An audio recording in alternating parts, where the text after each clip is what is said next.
नमस्कार बंधुरा नवदिगंत चैनल पक्ष থেকে আপনাদের সকলকে জানাই স্বাগতম। তো বন্ধুরা এই মুহূর্তে আমি আপনাদের যে আপডেটটি দিতে চলেছি সেটি একটি গুরুত্বপূর্ণ মামলা ৪২,৯৪৯ এর 5% ওয়েটিং মামলা। যে প্যানেল কিন্তু প্রাইমারি বোর্ড আজকে ৮ বছর তো হলেও এই প্যানেল দেয়নি। তো এই নিয়ে কিন্তু আজকে বড় রায় ঘোষণা হতে পারে কলকাতা হাইকোর্টের তরফে। তো আপনাদের সাথে এই বিষয় নিয়ে আলোচনা করব, কিন্তু সবথেকে যে বিষয়টি আলোচ্য বিষয় আমার ভিডিওর যেটা হচ্ছে যে এখানে কিন্তু প্রায় ৩,৫০০ বা ৪,০০০ মতো কিন্তু পিটিশনার রয়েছে। তো এখানটাতে যারা পিটিশন করেননি বা মামলা দায়ের করেননি 5% ওয়েটিংয়ে তারা সুযোগ পাবেন কিনা, এটা হচ্ছে আমার ভিডিওর আলোচ্য বিষয়। এবং যারা মামলা করেননি যদি পিটিশনার ভিত্তিক রায় হয় সেই ক্ষেত্রে আপনাদের করণীয় কী এই বিষয়ে কিন্তু আমি এই ভিডিওতে বিস্তারিত জানাবো। তো আপনারা সম্পূর্ণ ভিডিওটি স্কিপ না করে প্রথম থেকে শেষ পর্যন্ত দেখতে থাকুন। এই ভিডিওতে আপনারা অনেক ইনফরমেশন পেয়ে যাবেন।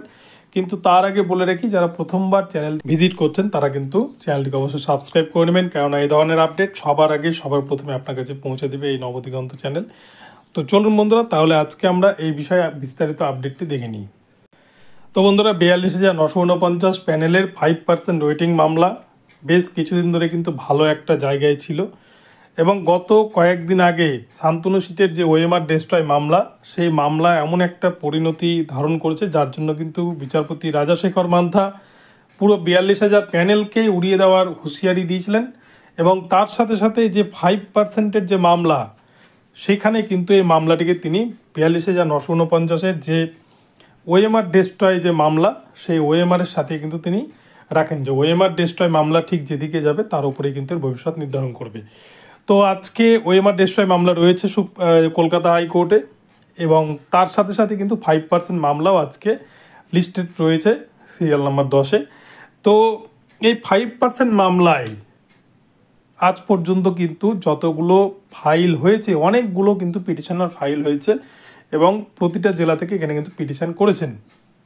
তো সেক্ষেত্রে এখানে পিটিশনারের সংখ্যা এখনও অবধি যা খবর পাওয়া যাচ্ছে তাতে কিন্তু ৩,৫০০ পার করে গিয়েছে।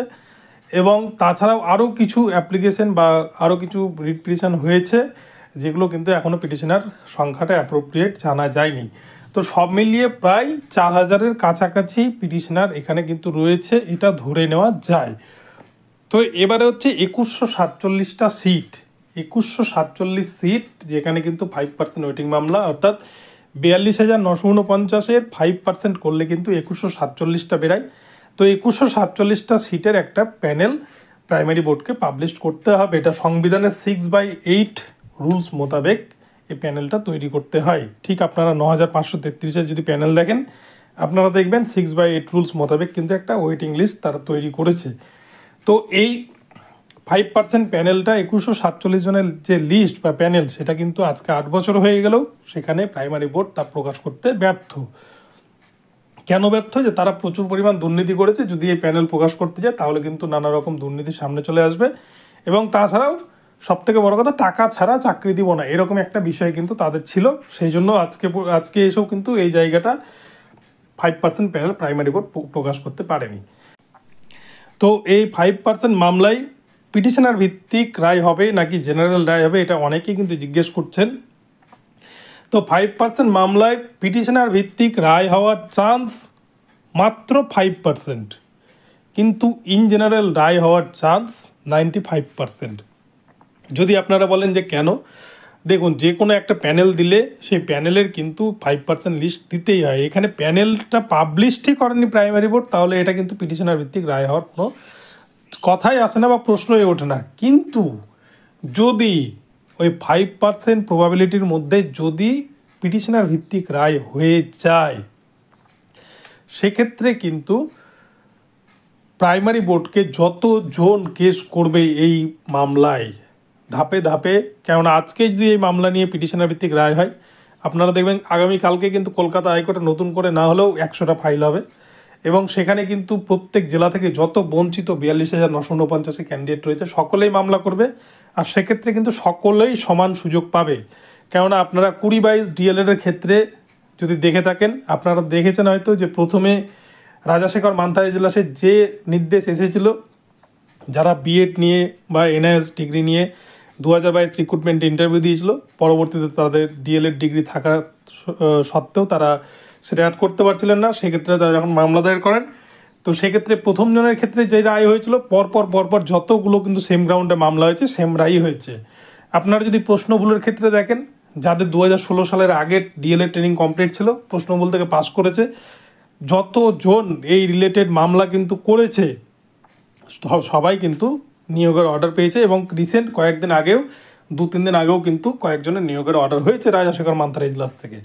তো তাই যারা পিটিশন করেননি তাদেরকে আমি বলছি, আপনাদের ভয় পাওয়ার কোনো কারণ নেই। যদি ইন জেনারেল রায় না হয়ে 5% প্রবাবিলিটির মধ্যে যদি কোনো কারণবশত পিটিশনার ভিত্তিক রায় হয়, সেক্ষেত্রে কিন্তু প্রাইমারি বোর্ডই ফাঁসবে এবং প্রাইমারি বোর্ডকে যতজন এই নিয়ে মামলা করবে সকলকে কিন্তু সুযোগ দিতে হবে, নইলে তাদেরকে পুরো 42,949 সম্পূর্ণ প্যানেল লিস্ট ঝোলাতে হবে। আর যেটা কিন্তু প্রাইমারি বোর্ড কোনো মতে ঝোলাতে পারবে না, আর ঝোলালেই তারা কিন্তু সম্পূর্ণ ফেঁসে যাবে, অনেক ক্যান্ডিডেটের চাকরি কিন্তু চলে যাবে তাহলে। আর যদি জেনারেল রায় হয়, জেনারেল রায় হওয়ার চান্সই সবথেকে বেশি, 95% চান্স রয়েছে, তাহলে তো কোনো কথাই নেই। তাহলে তো প্রতিটা ডিপিএসসি ওয়াইজ যে ডিপিএসসিতে যেরকম যতটা ভ্যাকান্সি ছিল তার 5% কিন্তু লিস্ট বের করতে হবে প্রাইমারি বোর্ডকে। তো সেক্ষেত্রে মালদা জেলার ক্ষেত্রে কিন্তু ভ্যাকান্সি প্রায় অনেকটাই ছিল, সেক্ষেত্রে মালদা জেলার ক্ষেত্রে কিন্তু 5%-এর লিস্ট দিতে হবে।